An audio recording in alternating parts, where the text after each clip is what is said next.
Hey, how you doing? Billy Holler. We talked to you immediately after the game. I'm not sure in that time period if you had actually seen your catch at that point on video or on Twitter before you walked in. But now that I know you've seen the video of it, what's your reaction to that? Did you feel it was as amazing in real life as it was as you saw it on video? What was your reaction when you saw that? Yeah, I mean, when at the time, I guess it really hadn't set in kind of the gravity of what happened in terms of making a big catch to win. But I don't know, it didn't. It honestly didn't feel as hard at the time because I feel like Mikey's ball was so good that it kind of just stuck in my hand when I caught it and then got the foot in. But I mean, it was an amazing play, and I'm so glad that I made it. It's win the game. Was that a joke you tweeted, being left-handed? Oh no, I'm So left-handed. how hard was it to make that with your right hand?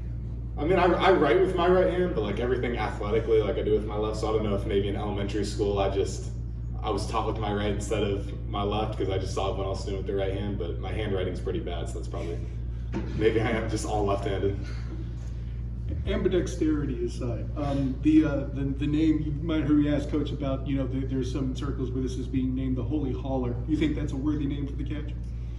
Yeah, I mean, I think it was a really good catch. I think that something that's not getting enough credit, though, is just the whole drive. I mean, Javon's catch was phenomenal. I think that should have been a SportsCenter top 10 play in itself. And without that play and without, the whole offense coming together on that final drive, that whole play doesn't even happen. So. And I was going to follow up asking that. You see that catch, did that kind of set the table for that final moment, for lack of a better way to put it? Yeah, I'd run an out route, and I kind of saw Mikey scramble. I saw him throw it up, and I saw Javon just beaming for the ball, going out and making that outstretched play. And I think moments like that is when you really see that, our offense, whatever it takes to win, we're going to pour our heart and soul out on the field and do whatever we can do to win. To that point, coaches talk about John Rice has been battling something or other for weeks now. What inspiration, motivation do you see from him and his work ethic? Yeah, I mean, he's a dog. He comes out every single day, practices hardest. Even if he's not feeling good, you wouldn't even know if you didn't know he wasn't feeling well. And even on the sideline, when he wasn't going in the second half, he was still being a leader on the sideline, picking guys up if they made a mistake, whatever it would be. He's a great leader, whether he's playing or he's on the sideline supporting guys. You've seen prior teams, win a championship here, 17, 18. It's been a little while since you guys have done it, but how important is that to you as a player to go out with a championship? Yeah, in 2018, I was part of the team. I was a scout guy, and we went on to go and then play in the Fiesta Bowl against LSU. And now, as an older guy, as a guy that's starting to contribute on the field, I think that just our whole team, we want to leave a stamp on our legacy in UCF history, and this is a moment that we can seize and we can really put our stamp on it. What does it mean to you to have that moment, that game-winning touchdown to send your team to the conference championship after being here for so long? What does that moment mean to you? Yeah, it's definitely an extreme blessing from God. I think that instead of just thinking about the play, you just think about the whole journey that you've had up to this point in terms of walking on, gaining, working your way up the depth chart, suffering injuries, and then finally earning a scholarship and then earning time on the field. I think that for me, it's more about the journey, less about the actual play itself. Yeah, UCF's moving to the Big 12 and USF staying in the American, and I know there were some scheduling issues, but is that a series? Would you, as a player and future alumni, do you think the war on I-4 should continue? I think the war on I-4 is extremely special. I think that we have a lot of teams that we have a little bit of a rivalry with. So even if the war on I-4 doesn't continue, I think that we're going to have some heated rivalries to go on for the rest of the season that we do have as well. Can you tell us about the immediate reaction when you picked up your cell phone on Saturday night? Oh yeah, my phone was blown up. It was funny. I had gotten some texts from people that I hadn't heard from in a while, which is kind of funny. But I mean, just a lot of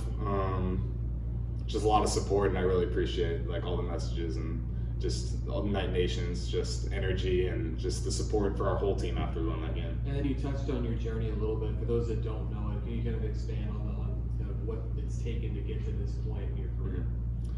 Yeah, so I came in the 2018 season, walk on, probably the eighth string tight end, I was going to join for fall camp, but that year the sixth year rule had come back, or had just been put into effect. So Coops was able to come back for the 6th year, which was amazing. He really helped that team win. So I ended up not being able to go to fall camp that year. So then I didn't really get that fall camp experience. Move on to my next year, starting to work my way up a little bit. I had torn my ACL, which kind of put me back. Then you go talk about COVID and being able to rehab in that process, learn from guys like Brandon Moore, Mackenzie Moulton, hang out with Jared Baker, Jordan Davis, just working together, try to become the best players that you can be.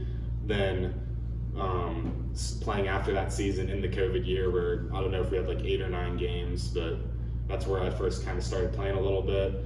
And then the whole coaching staff left, which as a walk-on can be a very scary thing.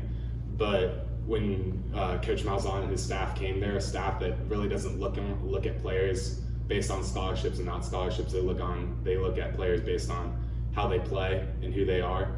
So it was an extreme blessing that God brought them here and allowed me another opportunity to step up and start playing more, and then eventually starting and now being in a position to be able to make plays like that on the field. So more on that, I mean, how much of a dream come true is this season for you to be such an impactful player and involved in so many memorable plays? I mean, you were a kid in the stands watching UCF not that long ago, so how special has this season been for you? Yeah, I mean, it's a dream. It's dreams coming true, you know what I mean? I mean, Orlando, they talk about dreams coming true at Disney World, but I mean, UCF dreams come true. And I think that as a player, when you come here, you're put on a big stage, you have a lot of opportunities to make big plays and make your dreams come true in terms of your career in college football, and then even trying to expand to beyond that, because you've seen a lot of guys then go on to the NFL as well. What's your message to another walk-on? Yeah, I mean, it's put your head down and work every single day. Whatever you might be experiencing at the time, maybe it's not going your direction. I mean, you don't look at that. You control what you can control. You never know when that extra weight you're putting on the bar in the weight room is going to make a difference in the future. You never know when that play in practice, again, when you're in scout going against guys like Pat Jasinski, Richie Grant, all those different dudes. You never know when a rep like that is going to help you in the future than when you are on the field. So I think it just put your head down and control what you can control. You talked about your journey. How do you draw upon your faith to carry you through?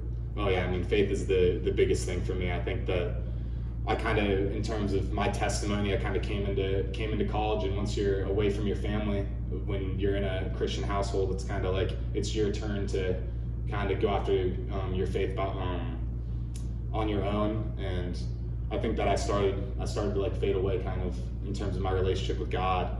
And my sophomore year, something like a torn ACL could be the worst thing for anyone in the world. And at the time, that's how I took it. I was kind of angry with God, like, God, why would you do something like this to me? Why me? What have I done to deserve this? But now I'm able to look back with it in perspective.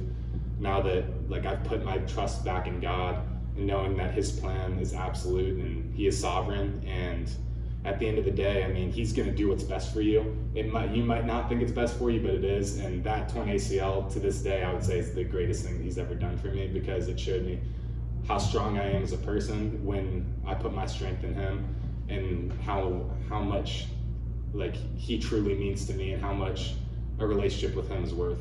It's worth just immeasurable. It's immeasurable how much a relationship with Him is worth. That Navy game, unfortunately went the other way, so you're not hosting. But now that when you realize you're in the championship after winning on Saturday, did you or the seniors or anyone come together? I know there was the buzz of how you won that game, but I know you haven't started practice this week. But did anyone come together and say, let's go win a championship? What have you guys been talking about now that you know you're playing for a conference championship? Yeah, right after the win, we're holding up the Warren I-4 trophy, let's go. Probably 5 minutes later, Sam brings us up and he's like, guys, mission's not done yet. We got a championship next week. We got to play Tulane. They're a great team, and we really got to have all hands on deck, and it's time to win a championship right here and put a stamp on all of our legacies at UCF. Talk about Tulane, just how difficult a challenge they present. Yeah, their defense is extremely physical. They're very disciplined, very talented. For offensively, I mean, we have to come out there and kind of hit them first, be very physical. Defensively, that running back is phenomenal. Spears, I think is his name. That dude's a stud. I was kind of watching a little bit of the Cincinnati-Tulane game. He was going off, so definitely tackling him is going to be important and limiting what he can do. Perfect. so Appreciate it. much. Thank you, Alec. Thanks, Alec.